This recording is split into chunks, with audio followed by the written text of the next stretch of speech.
पर पानी पर बनने वाले ये पुल कई तरह के हो सकते हैं। किसी भी ब्रिज का निर्माण जगह के आधार पर किया जाता है। एक प्रकार का ब्रिज सभी जगह बनाना संभव नहीं, इसीलिए ब्रिज भी जगह के आधार पर ही बनाए जाते हैं। Beam bridge, suspension bridge, arch bridge आदि ये कुछ टाइप्स हैं पानी पर बनने वाले इन पुलों के। कोई भी पुल तब तक भार सहन कर सकता है जब तक उस पर पड़ने वाला भार डायरेक्ट या फिर इनडायरेक्ट तरीके से जमीन में ट्रांसफर होता रहे। एक ब्रिज पर लाखों टन का भार हो सकता है, लेकिन वह फिर भी मजबूती से खड़ा रहता है, क्योंकि सारा भार खंभों पर टिका होता है और खंभों से होता हुआ जमीन में चला जाता है, जिससे ब्रिज को कोई नुकसान नहीं होता। लेकिन दोस्तों, पानी पर बनने वाले किसी भी ब्रिज की सबसे बड़ी चुनौतियों में उसकी फाउंडेशन बनाना ही होता है, और पानी जितना गहरा हो, ये चैलेंज भी उतना ही बड़ा होता है। फाउंडेशन मजबूत होना बहुत ज्यादा जरूरी है, क्योंकि आखिर ये पिलर्स ही तो होते हैं जिनके दम पर इस ब्रिज को स्थिर रखा जाता है।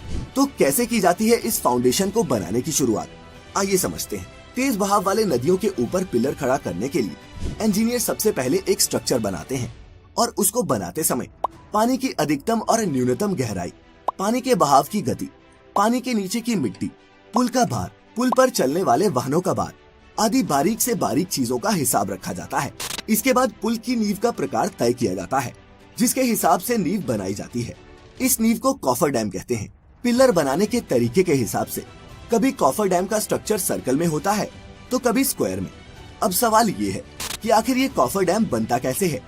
कॉफर डैम को बनाने के लिए स्टील के लंबे लंबे पीसीज एक स्ट्रक्चर पर फिट किए जाते हैं, जिसमें इन्हें सर्कल या फिर एक स्क्वायर शेप दी जाती है, और जब ये बनकर तैयार हो जाते हैं तब इन्हें पानी के अंदर डाल दिया जाता है।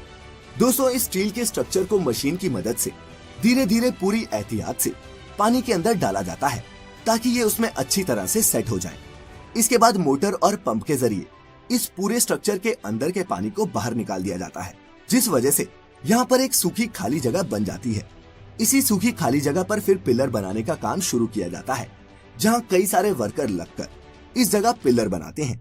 हालांकि हर जगह इस तरह से काम नहीं किया जा सकता। अगर पानी बहुत गहरा हो तो ज्यादा गहरे पानी में ये कॉफर डैम बनाकर नहीं डाल सकते। जैसे समुद्र में बीम बनाने के लिए समुद्र के तल में सबसे पहले कोई ठोस जगह देखते हैं, उसकी गहराई मापते हैं। इसके बाद उस जगह पर बड़ी बड़ी मशीनों के द्वारा खड्डा किया जाता है, जैसे बोरवेल बनाते समय करते हैं। फिर उस बोरवेल में स्टील या फिर लोहे के मोटे पाइप डाले जाते हैं। फिर पाइप के अंदर का सारा पानी बाहर निकाला जाता है, जिसके बाद उस पाइप में सीमेंट और कंक्रीट का मिक्सचर भरा जाता है। जरूरत के हिसाब से एक से ज्यादा खंभे तैयार करके आपस में जोड़ भी सकते हैं, जिससे एक मजबूत खंभा तैयार हो जाता है। जैसे जैसे खंभे बनते जाते हैं, वैसे वैसे उनके ऊपर रोड भी तैयार की जाती है। जब 2 खंभे बनकर तैयार हो जाते हैं, तब सबसे पहले बड़ी बड़ी मशीनों के द्वारा बड़े बड़े उन खंभों को जोड़ा जाता है, और ये सीमेंट कंक्रीट के ब्लॉक किसी दूसरी जगह पर तैयार होते हैं। ब्रिज का आधा काम बाहर कारखाने में किया जाता है, और आधा काम समुद्र या नदी जहाँ पर पुल बनाया जा रहा हो वहाँ। बड़े बड़े सीमेंट के ब्लॉक्स को समुद्र में ले जाने के लिए बड़ी बड़ी शिप्स को काम में लिया जाता है। वहाँ पहुँचने के बाद क्रेन के द्वारा इन ब्लॉक्स को ऊपर उठाया जाता है, और फिर स्टेप बाय स्टेप ब्रिज का निर्माण किया जाता है। वहीं दोस्तों, कई सिचुएशंस में फ्लोटिंग कॉफर डैम्स भी बनाए जाते हैं, जिसमें या तो उसके नीचे कुछ ऐसी मशीनें फिट कर दी जाती हैं जो पानी के ऊपर तैरती रहती हैं, या फिर जहाज की मदद से इन्हें एक जगह से दूसरी जगह ले जाया जाता है, जिसके बाद इन्हें रोटेट करके पानी के अंदर डाल दिया जाता है। दोस्तों, इस पूरी प्रक्रिया में काफी समय लगता है, और ये काम थोड़ा खतरनाक भी होता है। लेकिन दोस्तों, जितने भी लोग इस तरह के काम में लगे होते हैं वो काफी प्रोफेशनल होते हैं, चाहे वो वर्कर हो या फिर इंजीनियर्स। सभी को इन कामों का काफी अनुभव होता है, जिसके बाद ही उन्हें ऐसे जटिल प्रोजेक्ट्स पर काम करने के लिए भेजा जाता है।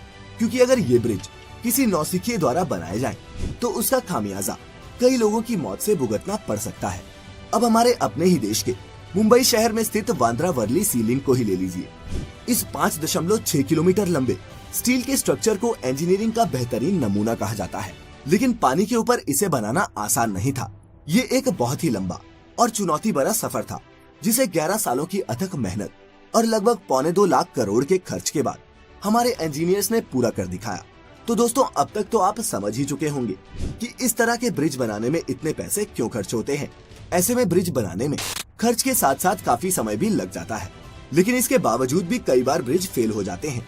इस चीज से बचने के लिए प्रॉपर तरीके से ब्रिज बनाना बहुत जरूरी होता है, और ऐसे में वो सभी एहतियात बरते जाते हैं जो जरूरी हो।